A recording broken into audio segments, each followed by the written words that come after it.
사흘 동안 윤석열의 주요 비위 혐의가 기재된 방문조사 예정서를 직접 갖다 주거나 우편으로 보냈지만 대검은 이것을 돌려보냈었습니다.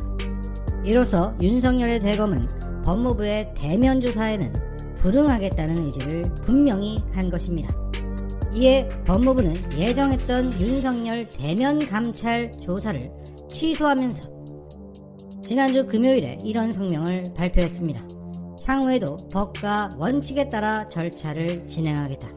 이 메시지는 윤석열의 감찰 불응 사실을 확보했고 향후 절차를 밟겠다는 의지를 분명히 한 것입니다. 물론 법무부가 윤석열이 원하는 서면 조사로 한 발 물러설 가능성이 전혀 없는 것은 아닙니다. 현재도 법무부와 대검 사이에서 윤석열의 감찰을 두고 물밑 조율이 진행 중이라는 얘기도 흘러나오고 있습니다. 하지만 지난주 목요일 밤에 나왔던 추미애 장관의 메시지부터 일어났던 일들을 복기해보면 추미애 장관이 물러설 가능성은 없어 보입니다. 지난주 목요일 밤에 나왔던 추미애 장관의 페이스북 메시지는 매우 이례적이었습니다. 몸도 마음도 지친다. 여론몰이에 아픔을 느낀다. 가족들에게 너무 미안하다. 하지만 이겨내겠다. 내가 이 장관직을 수락한 이유는 시민들과 함께 좌절하기만 했던 검찰개혁을 해내는 역사를 쓰기 위해서다. 추미애 장관은 그간의 심정을 솔직히 토로하고 초심을 회고했습니다. 그리고 그 다음날 오전에 윤석열에 대한 대면 감찰을 취소하겠다는 발표가 나오면서 향후에도 법과 원칙에 따라 절차를 진행하겠다는 그 메시지가 나왔던 것입니다.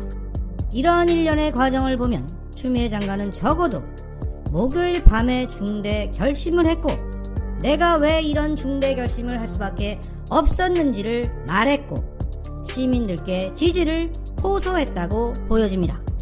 결국 추미애 장관은 결심이 그때 섰습니다. 그 결심은 이번 주에 법과 원칙에 따른 절차를 통해서 실현될 것입니다. 그 결심의 종착지는 결국 윤석열 해임 재청입니다. 지금부터는 그 해임 재청의 열차가 추 장관의 추추 트레인이 어떤 곳을 경유하면서 최종 목적지를 향해 가게 되는지를 짚어보겠습니다. 자, 앞서 말씀드린 대로 지난주 법무부는 윤석열에 대한 감찰을 진행했고 윤석열은 이에 불응했었습니다. 법무부 감찰 규정에는 협조 사항에 대하여 정당한 사유 없이 불응할 경우 감찰 사안으로 처리한다고 명시되어 있습니다. 이 말은 의심스러워서 조사를 하려고 하는데 거기에 불응하면 이것은 감찰권으로 격상된다는 얘기입니다. 현재 추 장관이 지시한 조사는 크게 4건입니다. 여기서 가장 크리티컬한 것은 바로 언론사 사주와의 만남일 것입니다. 이 부분은 뒤에서 별도로 다루도록 하겠습니다. 자, 이 4건이 조사 단계가 아니라 감찰 사안으로 격상된다. 감찰 사안으로 되면 통상 법무부 감찰위원회를 거쳐 검사징계위원회에 회부됩니다. 하지만 이미 추 장관은 감찰위원회의 자문을 임의조항으로 변경해 두었습니다. 감찰위원회를 거쳐야 한다 해서 감찰위원회의 자문을 받을 수 있다. 이것으로 바꿔놨습니다. 따라서 추 장관은 감찰위원회를 제끼고 곧바로 검사징계위원회로 직행할 수 있도록 만들어 놨습니다. 이 검사징계위원회로 회부되면 법무부 장관은 검사징계위원회 결과가 나오기 전이라도 징계 혐의자에게 직무 집행정지를 명할 수 있게 됩니다. 추 장관이 일단 윤석열에 대한 직무정지를 시키고 그리고 동시에 검사징계위원회에서 그에 준하는 징계 처분이 나올 것입니다. 그 검사징계위원회는 법무부 장관이 위원장이고 그 인적 구성은 장관이 하도록 되어 있기 때문입니다. 그리고 그 징계위원회에서 결과가 나오면 그것을 근거로 추미애 장관은 윤석열에 대한 해임, 면직, 정직, 감봉 등을 대통령에게 제청할 수 있게 됩니다. 그렇게 해서 윤석열의 해임이 대통령에게 요청되는 것입니다. 이것이 법과 원칙에 따른 남은 절차입니다. 이 절차를 짚어보면 추 장관은 최대한 빠르게 윤석열의 직무정지를 할 수 있도록 미리 준비를 해뒀다는 것을 우리는 알 수 있습니다. 물론 현재 윤석열의 대검은 법무부의 대면 조사를 절차적으로 문제 제기하고 행정소송까지 제기할 가능성을 내비치고 있습니다. 윤석열, 네가 트럼프야? 이미 법적으로 빠져나갈 구멍은 없습니다. 법적으로 빠져나갈 수 있다는 현재 언론들의 얘기들은 죄다 개소리입니다. 윤석열의 비위 사실을 제3자에게 공개하는 건 공무상 비밀누설에 해당된다. 그러면서 절차상의 문제상으로 내가 공개할 수가 없다.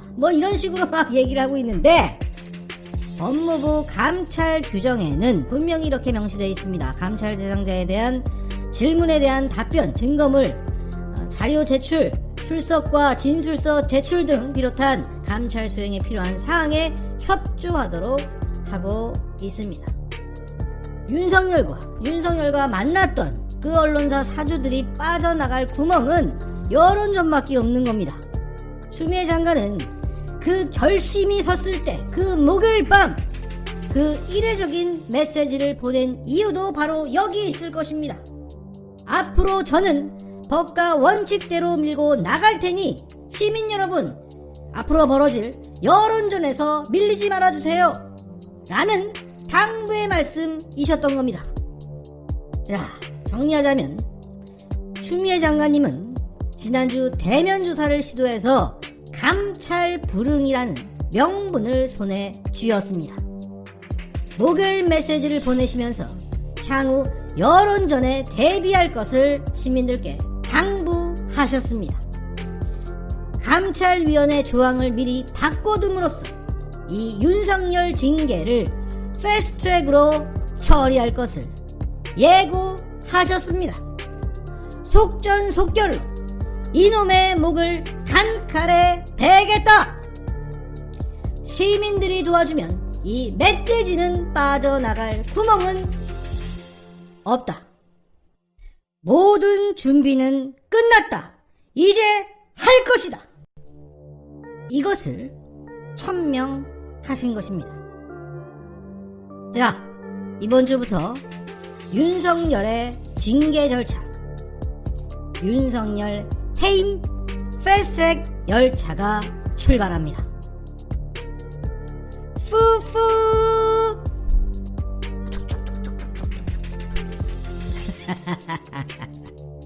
자, 그러면 끝으로 잠깐 언급되었던 언론사 사주와의 만남, 이 감찰의 의미를 짧게 짚고 마치도록 하겠습니다.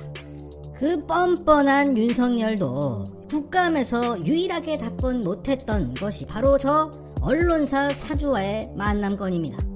저것이 밝혀지면 검언유착이 만천하에 드러나게 되는 겁니다.